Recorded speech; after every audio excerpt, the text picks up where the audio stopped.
Muy buenos días a todas, muy buenos días a todos. Gracias por darme la oportunidad de hablarles. Hoy yo voy a hablar de Marcos 3 y me gustaría empezar primero con una oración. Padre Celestial, venimos a ti hoy a glorificarte. Padre, hay semanas que venimos a ti en momentos de necesidad y nuestras mentes están pensando en quién eres tú. Y cuando pensamos así, venimos a ti con la expectativa de que porque tenemos la necesidad, de que porque nos inclinamos hacia ti, porque pensamos en ti, que esto va a persuadirte a actuar y a darnos lo que necesitamos. Pero hay semanas en las que nuestras mentes, cuando no hay necesidad, estamos distraídos, estamos pensando en el mundo. Oramos hoy a ti para que nos recuerdes que tú no demandas que nosotros pongamos un acto o un show para que tú nos bendigas. Oramos para que veamos que aun cuando el mundo nos puede distraer o poner mucha presión, no hay mejor lugar que estar a tus pies. En nombre de Cristo, amén. Estamos hablando hoy del capítulo 3. Es un capítulo un poquito largo, entonces lo divido en 5 secciones. Vamos a escuchar primero cada sección y después yo voy a hacer los comentarios. Marcos capítulo 3. Jesús sana en el día de descanso. Jesús entró de nuevo en la sinagoga y vio a un hombre que tenía una mano deforme. Como era el día de descanso, los enemigos de Jesús lo vigilaban de cerca. Si sanaba la mano del hombre, tenían pensado acusarlo por trabajar en el día de descanso. Jesús le dijo al hombre con la mano deforme: «Ven y ponte de pie frente a todos». Luego se dirigió a sus acusadores y les preguntó: «¿Permite la ley hacer buenas acciones en el día de descanso o es un día para hacer el mal? ¿Es un día para salvar la vida o para destruirla?» Pero ellos no quisieron contestarle. Jesús miró con enojo a los que lo rodeaban, profundamente entristecido por la dureza de su corazón. Entonces le dijo al hombre: «Extiende la mano». Así que el hombre la extendió, y la mano quedó restaurada. Los fariseos salieron enseguida y se reunieron con los partidarios de Herodes para tramar cómo matar a Jesús. Aquí vemos en un sábado Jesús nuevamente fue a la sinagoga, ¿cierto? Marcos dice que había un hombre con una mano marchita y Lucas, quien era un médico, nos dice que era la mano derecha del hombre. Y tener una mano marchita pues significaba que su mano estaba rígida, deformada y paralizada. Los líderes religiosos, conociendo el carácter y el poder de Jesús, ¿ellos qué hicieron? Ellos observaron a Jesús para ver si sanaría al hombre en el día de reposo. ¿Y por qué? Porque sabían que Jesús vería al hombre, ¿cierto? Ellos sabían eso. Sabían que sería atraído por la debilidad humana que tenía Jesús. Entonces los fariseos, que no se preocupaban por el hombre en absoluto, en cambio querían ver si Jesús lo sanaría en el día de reposo. ¿Y por qué? Porque su interpretación legalista de las leyes del día de reposo de la Biblia habían concluido que solo podían evitar que alguien muriera, por ejemplo, en el día de reposo. Y la ley decía que si la vida estuviera en peligro o una lesión empeoraría sin tratamiento, pues la comunidad sí podría intervenir, pero de lo contrario, toda la ayuda médica debería esperar ¿hasta qué? Hasta que se terminara el día de reposo. Entonces Jesús sanaba al hombre, ¿cierto? Si lo sanaba, lo podrían acusarlo. Eso es lo que estaban tratando. El lenguaje prácticamente es legal. Estaban tratando de construir un caso legal en contra de Jesús. Pero Jesús conocía sus pensamientos. Así que llamó al hombre adelante, ¿cierto? Y luego les hizo una pregunta a los religiosos. Dijo: ¿es lícito en el día de reposo hacer el bien o hacer el mal? ¿Salvar una vida o quitarla? Y pues claro, no tenía ninguna respuesta, sino que se quedaron en silencio. Y esto realmente enojó a Jesús. Y en su indignación, que es justa, pues los miró entristecido por la dureza de sus corazones. Y luego, pues Jesús le dijo al hombre que extendiera su mano, y pues él la extendió, y el hombre la extendió, y su mano fue restaurada. Y aunque Jesús no lo tocó al hombre, pues quedó claro en las Escrituras que había sanado en el día del reposo al hombre. En cuanto a los líderes religiosos, este episodio fue un punto pues crítico. ¿Por qué? Porque no les gustó como Jesús, ¿qué había hecho? Había perdonado al paralítico, había comido con pescadores, no ayunó 2 veces a la semana y rompió sus reglas del día de reposo. ¿Y ahora qué? Ahora estaba en una curación del hombre enfrente de ellos. Entonces no les gustó nada de eso. Los fariseos respondieron de inmediato conspirando con los herodianos, creo que se decía, en su contra. Entonces, planeando cómo destruirlo. De inmediato se unieron un grupo que apoyaba al régimen de Herodes, ¿cierto?, para enfrentar esta amenaza llamada Jesús. Eran enemigos, pero pues ahora somos amigos porque tenemos que destruir a Jesús. Estos 2 grupos se volvieron amigos. Y pues a partir de este punto, pues Jesús pasaría el resto de su vida bajo la amenaza de muerte, ¿no? Pero ¿qué podemos aprender de este episodio? Pues son muchas cosas, pero muchos son los problemas cuando nos volvemos tan legalistas. Es como si alguien pudiera volar, pero en vez de asombrarnos que alguien puede volar, estamos más interesados en saber si una persona tiene la licencia de piloto. O sea, nos podemos volver de verdad demasiado legalistas. Los líderes religiosos observan a Jesús atentamente, pero sin ningún corazón de amor por él, en absoluto. Sabían acerca de Jesús, pero no lo conocían. Entonces nos tenemos que preguntar nosotros de verdad, ¿eres tú un legalista? ¿Qué te estás perdiendo? ¿Qué relación buena estás perdiendo por ser legalista? ¿A quién estás criticando? ¿Qué es lo que estás mirando en otros? ¿Por qué estás perdiendo el mensaje? Eso es una de las cosas. Otra cosa que me llamó la atención es, Cristo le dijo al Señor, extiende tu mano. Con esto Jesús le ordenó al hombre con la mano marchita pues hacer algo imposible, mover su mano paralizada. Pero a medida que el hombre hacía el esfuerzo, Dios hizo el resto. Dios nunca te va a ordenar nada sin capacitarte. Este hombre podría haber racionado de la siguiente manera: pues Señor, mi mano está marchita, ¿cómo puedo extenderla entonces? Le hubiera dicho, hazla sana completamente primero y luego haré lo que tú me mandes. Esto puede parecer razonable, ¿cierto? Pero en su caso habría sido una tontería. A la orden del Señor hizo el esfuerzo, el tipo hizo el esfuerzo y al hacerlo se produjo la curación. Multitudes siguen a Jesús. Jesús fue al lago con sus discípulos y una gran multitud lo siguió. La gente llegaba de toda Galilea, Judea, Jerusalén, Idumea, del oriente del río Jordán y de lugares tan al norte como Tiro y Sidón. Las noticias sobre sus milagros corrían por todas partes y una enorme cantidad de personas llegó para verlo. Jesús encargó a sus discípulos que prepararan una barca para que la multitud no lo apretujara. Ese día sanó a tanta gente que todos los enfermos se empujaban hacia adelante para poder tocarlo.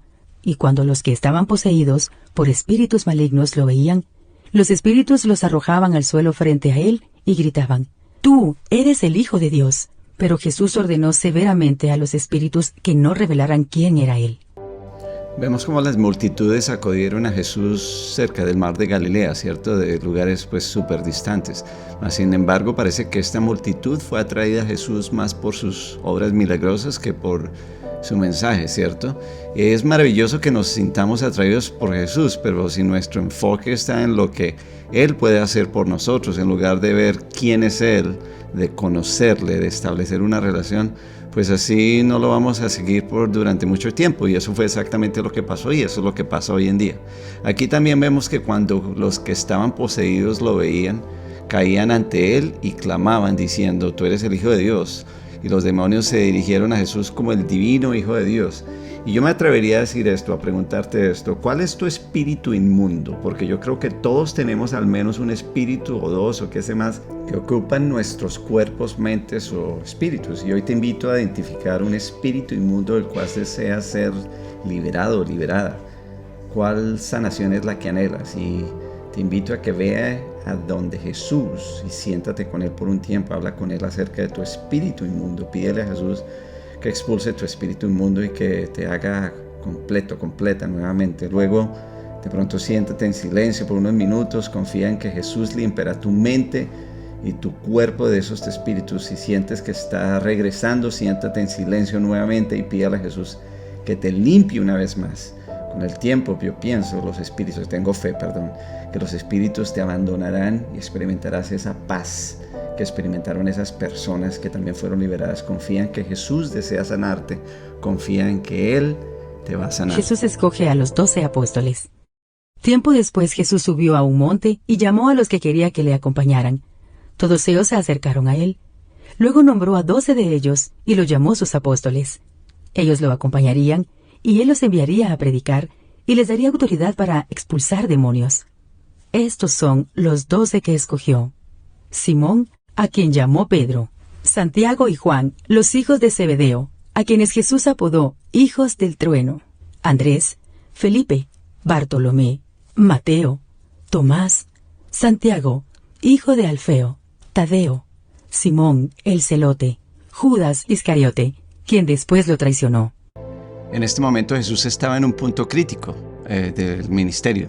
En lo que hemos visto y leído hasta ahora, Jesús había ofendido las tradiciones del liderazgo religioso y estos tramaban su destrucción, lógicamente. Y además, pues grandes multitudes, como lo dije hace poco, lo seguían, pero no estaban interesados en cosas espirituales y podían volverse rápidamente en contra de Jesús. Entonces, su respuesta a todo esto, ¿qué fue? Su respuesta de Jesús, vemos que su respuesta fue orar y elegir líderes para capacitar. Increíble lo que hizo. Y Jesús escoge los 12 apóstoles. En cierto sentido, pues no había nada en los 3 años de ministerio de Jesús antes de la cruz más importante que esto. Si pensamos en esto, estos eran los hombres que continuarían lo que él había comenzado. Sin ellos, la obra de Jesús nunca se hubiera extendido. Eso no hubiera pasado por todo el mundo. Por lo tanto, hizo la elección con la sabiduría de ¿quién? De Dios. Llamó a aquellos que él mismo, él, Dios, deseaba.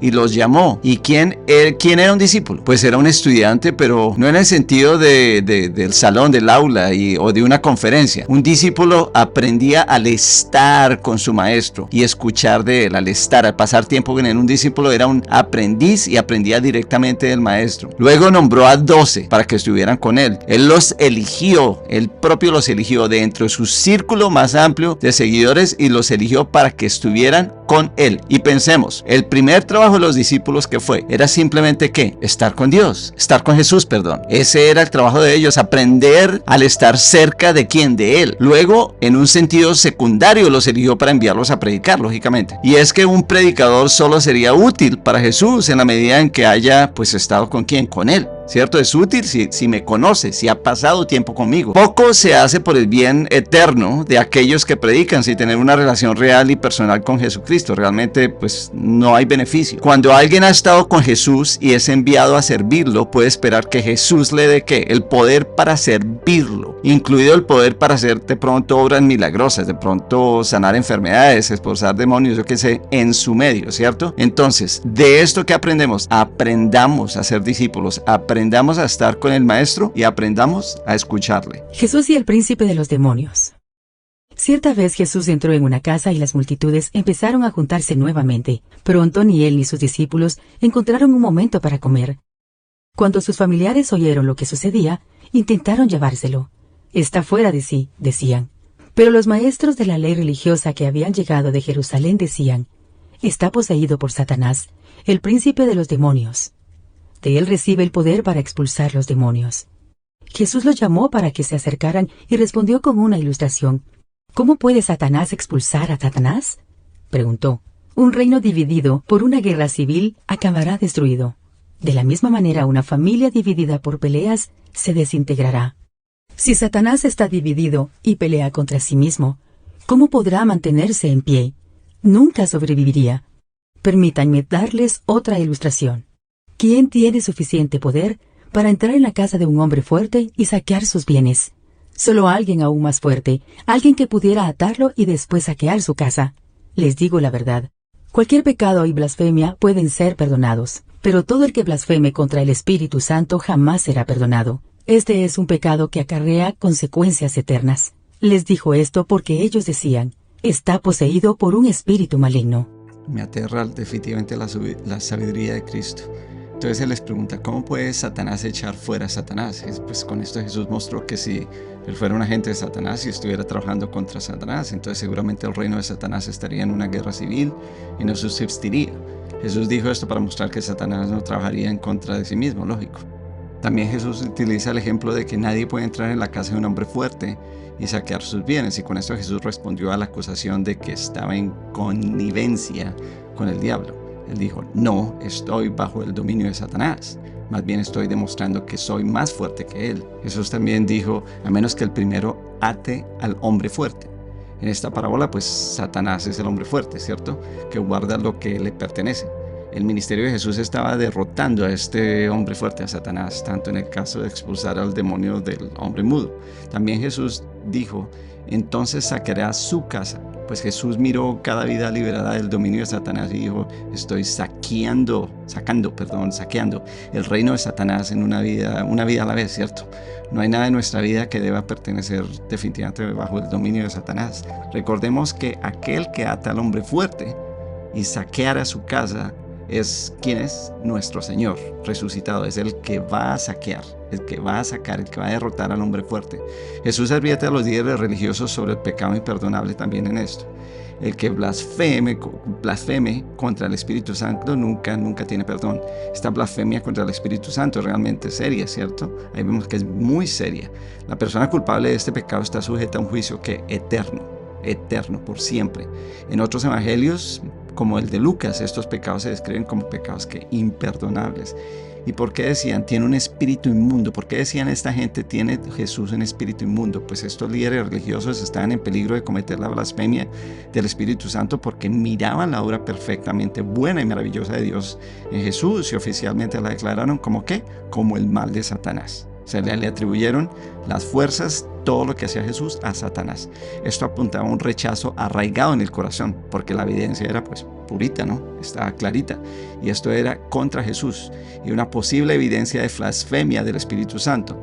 Observa que estos hombres, sin embargo, aún no habían cometido el pecado imperdonable. De lo contrario, Jesús nunca los habría advertido. Según sus propias palabras, pues no tiene sentido advertir a un hombre que ha cometido un pecado imperdonable ya. ¿Para qué? Entonces escuchamos, el que blasfeme contra el Espíritu Santo nunca tiene perdón. Muchas personas se preguntan, pues, ¿qué es la blasfemia contra el Espíritu Santo? Y algunas se preguntan si han cometido este pecado. Yo me he preguntado eso yo mismo. La advertencia de Jesús nos hace reconocer el terrible peligro de la blasfemia contra el Espíritu Santo y pues nuestra necesidad de evitar este pecado contra toda costa, lógico. Al mismo tiempo, protegemos nuestros corazones contra la acusación infundada de este pecado. Entendemos que lo que es la blasfemia contra el Espíritu Santo al comprender primero ¿cuál es el ministerio del Espíritu Santo? Si lo entendemos, podemos entender qué es la blasfemia, porque es contra el Espíritu Santo. En cuanto al ministerio del Espíritu Santo, Jesús dijo que cuando Él venga, convencerá al mundo del pecado, de justicia y de juicio, y que dará testimonio ¿de quién? De Jesucristo. Por lo tanto, cuando rechazamos persistentemente la obra del Espíritu Santo, que quiere hacer en nosotros, y cuando tenemos un rechazo continuo y arraigado de lo que Él quiere decirnos acerca de Jesús, entonces, pues, ¿qué estamos haciendo? Pues estamos haciendo la blasfemia. ¿Contra quién? Contra el Espíritu Santo. Creo que lo más importante de entender es que la blasfemia contra el Espíritu Santo, pues nunca será perdonada. Y no es porque sea un pecado demasiado grande para que Dios no lo perdone, sino que porque es una actitud, realmente si pensamos la blasfemia es una actitud del corazón que no tiene ningún interés en el perdón de Dios. O sea, le vale 5, como decimos. Nunca tiene perdón porque nunca quiere el perdón de Dios de la manera que Él lo ofrece.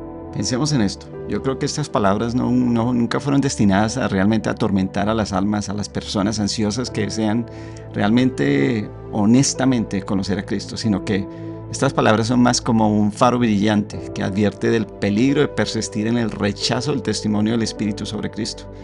Porque a veces la conciencia ya endurecida ya no responde al mensaje del Evangelio. Entonces tengamos cuidado con esto. La verdadera familia de Jesús. Luego la madre y los hermanos de Jesús vinieron a verlo. Se quedaron afuera y le mandaron a decir que saliera para hablar con ellos. Había una multitud sentada alrededor de Jesús y alguien dijo, «Tu madre y tus hermanos están afuera y te llaman». Jesús respondió, «¿Quién es mi madre? ¿Quiénes son mis hermanos?». Entonces miró a los que estaban a su alrededor y dijo, «Miren, estos son mi madre y mis hermanos. Todo el que hace la voluntad de Dios es mi hermano y mi hermana y mi madre». Bueno, y finalmente Jesús habla de sus parientes, y quizás esos parientes de Jesús que están mencionados aquí fueron enviados a Él para llevar a cabo el plan descrito en Marcos 31, acordémonos, 3:21, perdón. Acordémonos que allá trataban de amarrarlo para llevárselo. Tal vez lo pensaban sujetar, pensando que ellos pensaban que Jesús estaba fuera de sus casillas, fuera de sí. ¿Quién es mi madre y mis hermanos?, Él preguntó. Podría haberse esperado que la familia de Jesús tuviera privilegios especiales ante Él. Casi a mí me sorprende que realmente no los tuvieran. Eso no está por ningún lado en la Biblia. Sin embargo, los hermanos, pensemos en esto, de Jesús nunca parecieron ser partidarios de su ministerio, de todos modos. Antes de su muerte y su resurrección, ya después cambiaron de parecer, pero antes Él no lo apoyaron. Jesús claramente tenía hermanos.